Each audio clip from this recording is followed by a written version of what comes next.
And here we go. Hazmat, in his recent podcast, declared the First Amendment of the US Constitution, the first part of the part that is the Bill of Rights, to be, and I quote, bonkers. That's a slang term of British origin. It's an alternative expression for mad, crazy or insane, for those of you not fully up to date on such highly technical mental health terminology. Now, I don't know a great deal about the US Constitution, but I do, unlike Hazmat, have some understanding of what and why it is, and why it is of fundamental importance in relation to the democratic freedoms of a free people in a free country. I also know that it came about when the US won their war of independence against Hazmat's ancestors, and became, well, independent of British colonial rule. Hazmat openly claims not to understand the First Amendment, but is, in his own mind, clearly smart and clued in enough to give an opinion on it, that it is, in effect, lunatic or deranged. And he can do that publicly because it's his opinion after all, and the First Amendment is a mechanism that allows him the right to free speech in the US. You don't have to like what he says, agree with it, or listen to it, but it is his right to say it, or anything really, so long as he's not breaking any laws, which he isn't. And yet, the irony. Oh, the irony. It's the First Amendment that allows Hazmat to have a podcast in the first place and insult the First Amendment. It's the First Amendment that allows an interview to take place on TV, where a person or persons can lie and peddle fake information, false news even, every which way from sundown, because it's all about their personal perceptions and opinions, no matter how factually inaccurate and easily disproven they may be. The First Amendment lets your average doofus spin a narrative any way they darn well choose. If you want to tell people the world is flat and we are all governed by alien lizard creatures in human form, knock yourself out, smart guy. You can do it because the First Amendment allows you to. Cool, yeah?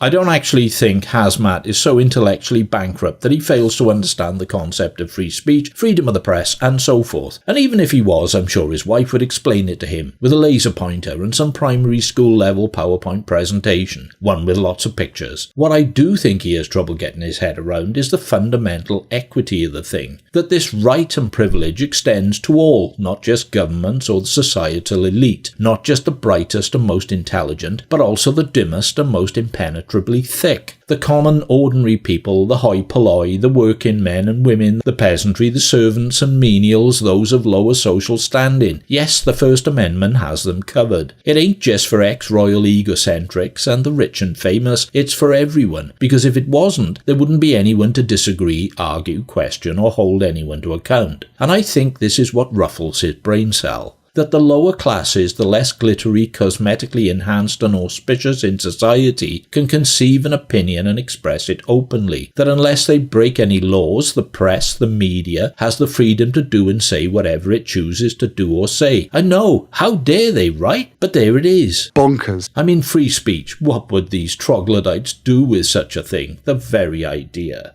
Anyway, in Britain we don't have a constitution as such. We have human rights and things, including the right to freedom of speech. Yeah, if you're dumb enough to actually try it. And they are sort of enshrined in law, but back in the day we couldn't be asked to write anything down in a big list and say, behold, here is our testament of democracy. However, is to do so such a bad thing? In my opinion, no. And although I'm pretty sure the US Constitution isn't perfect by any means, I'm not about to belittle or demean it, especially as I don't fully understand it well enough, and it has little direct impact on me because I'm not an American citizen. Although I have been to Florida and Washington DC, and very nice they were too. Hazmat's a big mouth with very little brain to back up whatever he chooses to pontificate on. He's not an expert in anything, not qualified in anything, not even a gifted amateur at anything, not climate change, mental health, politics, media, the real world, anything at all. The world is full of people who aren't particularly clever, and they know it. Fair enough. But there's nothing more dangerous than those people who are monumentally stupid but don't know it, instead believing they are borderline geniuses. Yet for the moment, some people are going to listen to him because he was once a member of the royal family, and that has provided him the means to leverage for himself some artificial celebrity status. And of course, presently, the woke darlings of Hollywood, being vacuous, self-absorbed vessels of yawning emptiness themselves, are attracted to him like horseflies to camel shit. If you speak the Queen's English with an English accent and your eyes are set too close together and you look a bit orangey, a combination of not being a looker and that accent may well lead the terminally superficial to assume the presence of compensatory intelligence, or a Hollywood movie villain in waiting. They'd be way fucking wrong on both counts. Well, definitely the first one anyway. For the moment, he and the Meg are currently current, new toys on the block, until the next overinflated Yahoo rocks up on the scene or something goes wrong, like saying or doing the wrong thing at the wrong time to the wrong people. Can happen. Peter Sellers once remarked that after one lousy screaming bomb of a movie he made, people whom he considered close friends in LA physically crossed the road to avoid him. People who only weeks before he had dined with, socialized with, discussed movie deals with. He was instantly persona non grata, a pariah whom people feared contact with just in case the virus of failure might infect them by association. It's very high and rare up there on Fantasy Mount Olympus, which means it's a very long way down, but the time in which that distance can be covered is mere comparative seconds. Don't worry though, the ground will always break your fall. Bonk, bonk, bonk, bonk, bonkers, bonkers, bonkers, bonkers.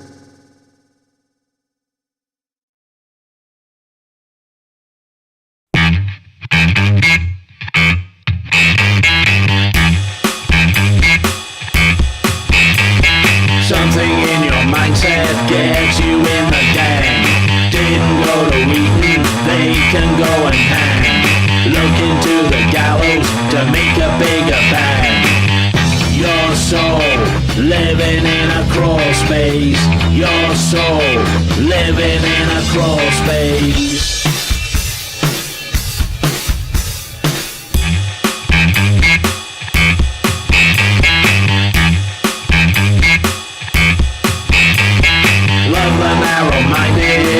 Is that such a crime? Swastikas for breakfast, urges on your mind. Uncle Joe was groovy just before his time. Your soul living in a crawl space. Your soul living in a crawl space.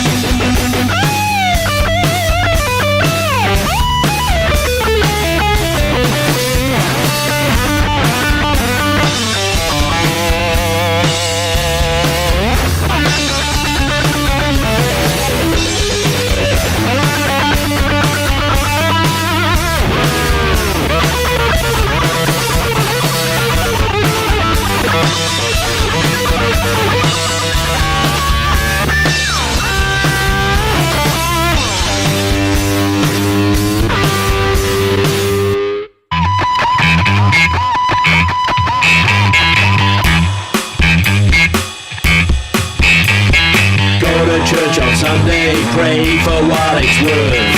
Pass the bill on Monday, then go and scorch the earth. Come into you one day by privilege of birth. Your soul living in a crawl space.